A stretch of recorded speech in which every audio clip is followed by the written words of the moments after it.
So, situasi di Palestin, Hamas dengan Fatah, saya terulang lah. Orang kata Fatah ni lah tali baut dan seumpamanya.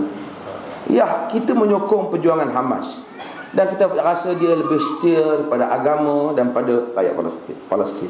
Tapi saya tengok dalam TV beberapa kenyataan pimpinan Fatah membantah pimpinan dia yang dianggap sebagai tali baut Yahudi, iaitu Ahmad Dahlan. Pimpinan Fatah sendiri mengisytiharkan ini adalah pengkhianat umat, pengkhianat agama. Ini menunjukkan adanya orang Fatah sendiri, mereka memang berkhidmat untuk negara mereka dan ada kesedaran tentang agama mereka. Jadi kita jangan pukul borong begitu. Semua orang Fatah ada masalah. Saya ingat kita kena adil. Tuan-tuan tak tahu, saya tak mau masuk campur parti politik kita. Tapi tuan-tuan, kita kadang-kadang bila kita duduk pada parti A, kita tengok orang parti B semuanya jahat. Dan itulah mentaliti yang diberikan kepada kebanyakan penyokong kita. Demikian orang parti B pun sama.